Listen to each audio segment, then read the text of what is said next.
Chapter 13. Coraline's parents never seemed to remember anything about their time in the snow globe. At least, they never said anything about it, and Coraline never mentioned it to them. Sometimes she wondered whether they had ever noticed that they had lost 2 days in the real world, and came to the eventual conclusion that they had not. Then again, there are some people who keep track of every day and every hour, and there are people who don't. And Coraline's parents were solidly in the second camp. Coraline had placed the marbles beneath her pillow before she went to sleep that first night home in her own room once more. She went back to bed after she saw the other mother's hand, although there was not much time left for sleeping, and she rested her head back on that pillow. Something scrunched gently as she did. She sat up and lifted the pillow. The fragments of the glass marbles that she saw looked like the remains of eggshells one finds beneath trees in springtime, like empty, broken robin's eggs, or even more delicate, wren's eggs, perhaps. Whatever had been inside the glass spheres had gone. Coraline thought of the 3 children waving goodbye to her in the moonlight, waving before they crossed that silver stream. She gathered up the eggshell-thin fragments with care and placed them in a small blue box which had once held a bracelet that her grandmother had given her when she was a little girl. The bracelet was long lost, but the box remained. Miss Spink and Miss Forcible came back from visiting Miss Spink's niece, and Coraline went down to their flat for tea. It was a Monday. On Wednesday, Coraline would go back to school. A whole new school year would begin.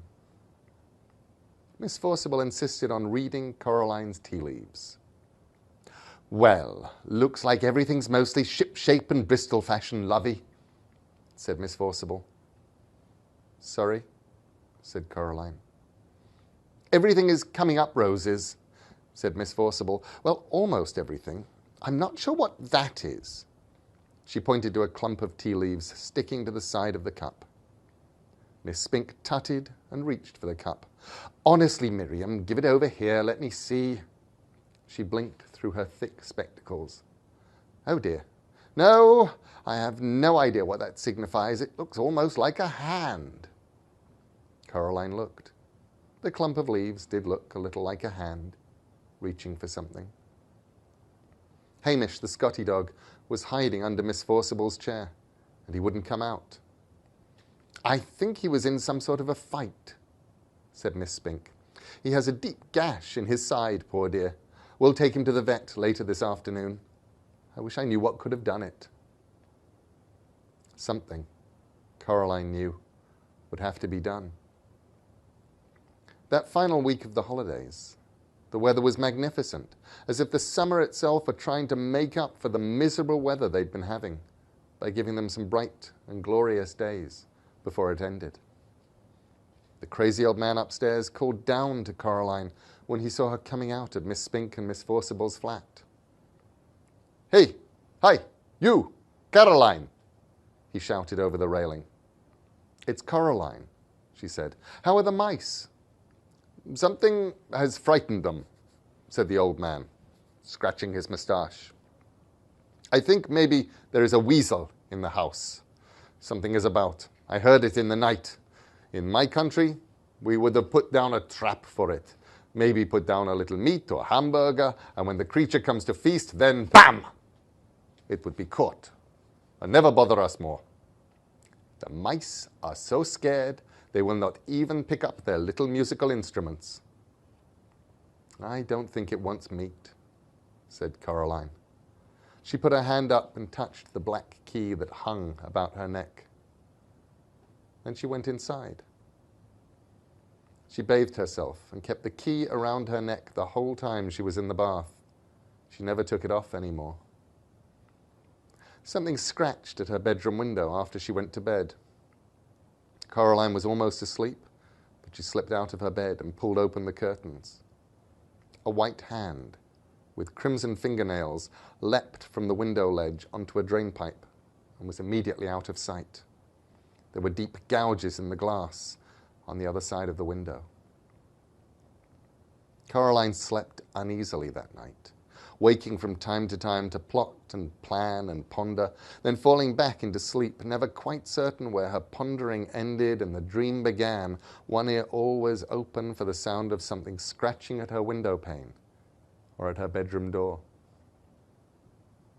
In the morning, Coraline said to her mother, "I'm going to have a picnic with my dolls today.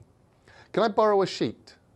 An old one you don't need any longer, as a tablecloth?"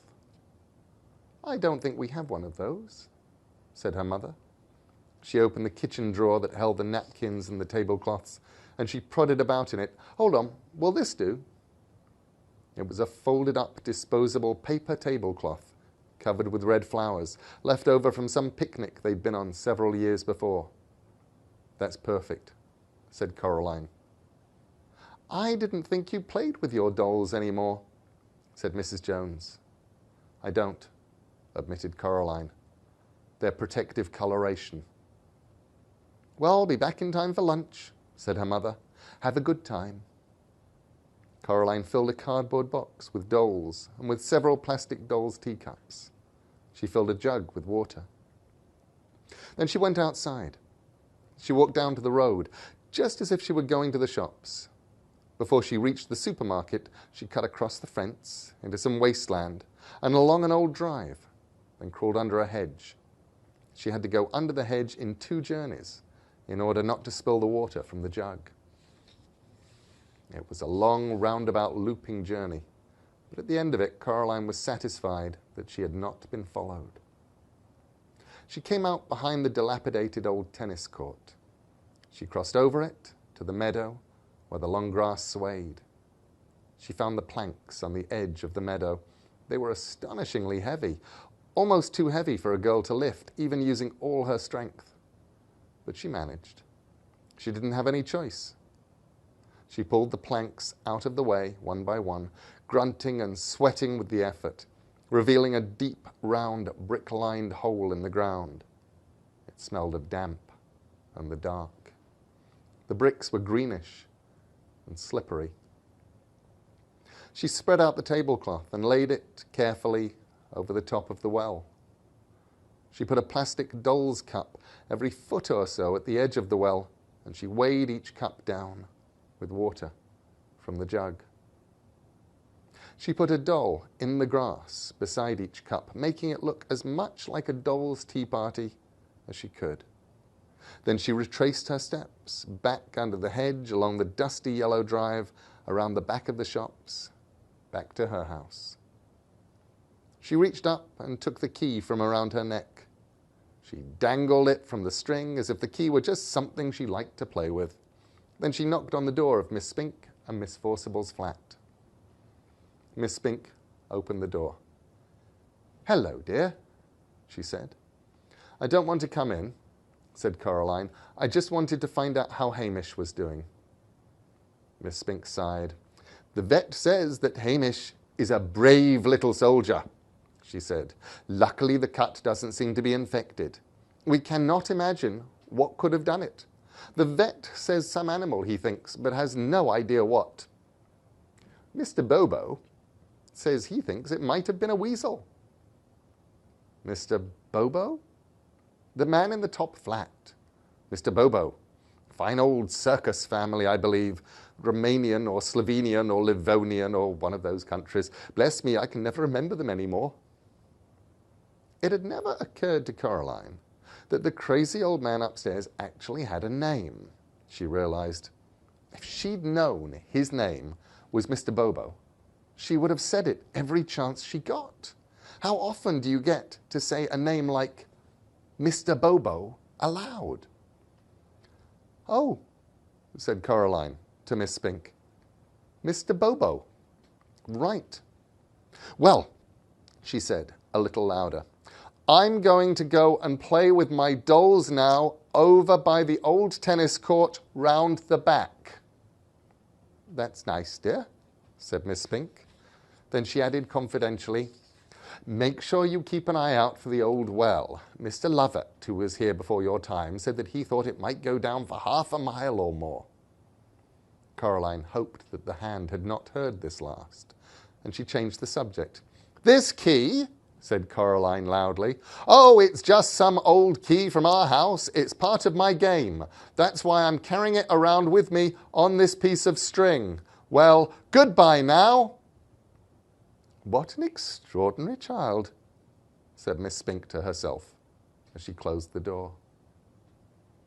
Coraline ambled across the meadow toward the old tennis court, dangling and swinging the black key on its piece of string as she walked.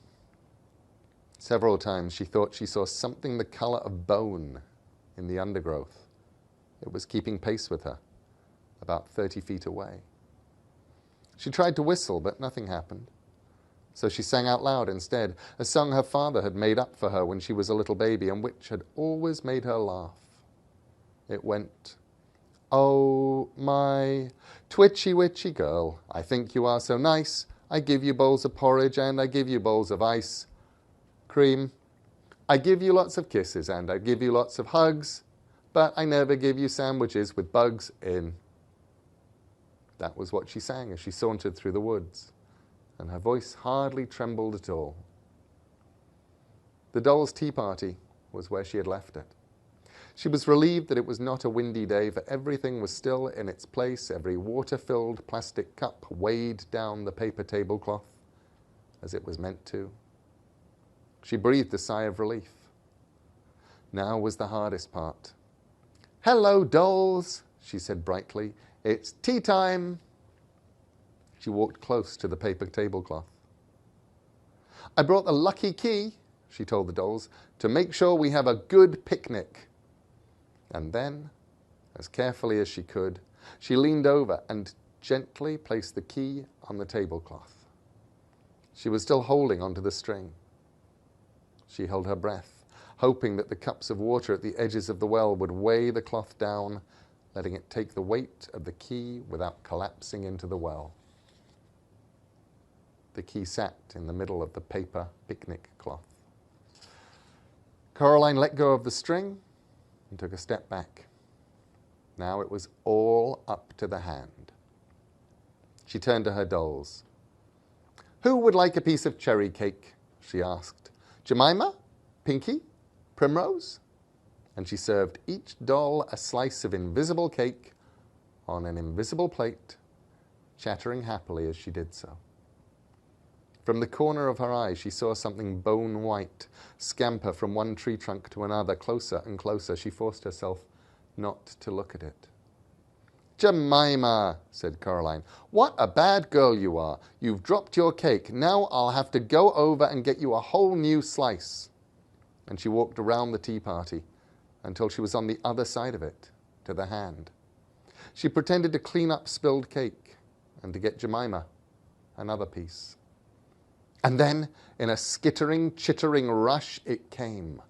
The hand, running high on its fingertips, scrabbled through the tall glass. And then, in a skittering, chittering rush, it came. The hand, running high on its fingertips, scrabbled through the tall grass and up onto a tree stump. It stood there for a moment, like a crab tasting the air, and then it made one triumphant nail-clacking leap onto the center of the paper tablecloth. Time slowed for Coraline. The white fingers closed around the black key. And then the weight and the momentum of the hand sent the plastic doll's cups flying, and the paper tablecloth, the key, and the other mother's right hand went tumbling down into the darkness of the well. Coraline counted slowly under her breath. She got up to 40 before she heard a muffled splash coming from a long way below. Someone had once told her that if you look up at the sky from the bottom of a mine shaft, even in the brightest daylight, you see a night sky and stars. Coraline wondered if the hand could see stars from where it was. She hauled the heavy planks back onto the well, covering it as carefully as she could. She didn't want anything to fall in. She didn't want anything ever to get out. Then she put her dolls and the cups back in the cardboard box she'd carried them out in. Something caught her eye while she was doing this, and she straightened up in time to see the black cat stalking towards her, its tail held high and curling at the tip like a question mark. It was the first time she'd seen the cat in several days since they'd returned together from the other mother's place. The cat walked over to her and jumped up onto the planks that covered the well. Then slowly it winked one eye at her. It sprang down into the long grass in front of her and rolled over onto its back, wiggling about ecstatically. Coraline scratched and tickled the soft fur on its belly, and the cat purred contentedly. When it had had enough, it rolled over onto its front once more and walked back toward the tennis court like a tiny patch of midnight in the midday sun. Coraline went back to the house. Mr. Bobo was waiting for her in the driveway. He clapped her on the shoulder. "The mice tell me that all is good," he said. "They say that you are our savior, Caroline." "It's Coraline, Mr. Bobo," said Coraline. "Not Caroline. Coraline." "Coraline," said Mr. Bobo, repeating her name to himself with wonderment and respect. "Very good. Coraline. The mice say that I must tell you that as soon as they are ready to perform in public, you will come up and watch them as the first audience of all. They will play Tumpty-Umpty and Toodle-Oodle, and they will dance and do 1,000 tricks. That is what is, they say." "I would like that very much," said Coraline. "When they're ready." She knocked at Miss Spink and Miss Forcible's door. Miss Spink let her in, and Coraline went into their parlour. She put a box of dolls down on the floor. Then she put her hand into her pocket and pulled out the stone with the hole in it. "Here you go," she said. "I don't need it anymore. I'm very grateful. I think it may have saved my life and saved some other people's death." She gave them both tight hugs, although her arms barely stretched around Miss Spink, and Miss Forcible smelled like the raw garlic she had been cutting. Then Coraline picked up her box of dolls and went out. "What an extraordinary child," said Miss Spink. No one had hugged her like that since she had retired from the theatre.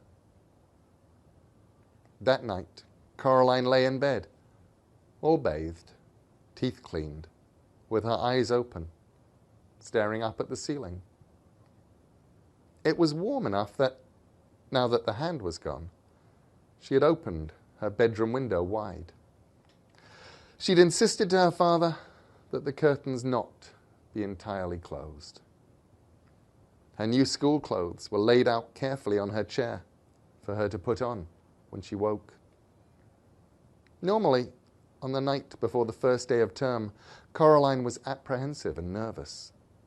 But she realized there was nothing left about school that could scare her anymore.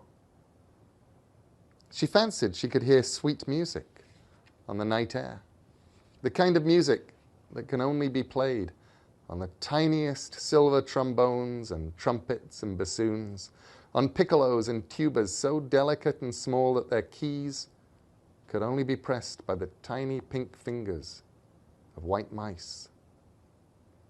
Coraline imagined that she was back again in her dream with the two girls and the boy under the oak tree in the meadow, and she smiled. As the first stars came out, Coraline finally allowed herself to drift into sleep, while the gentle upstairs music of the mouse circus spilled out onto the warm evening air, telling the world that the summer was almost done.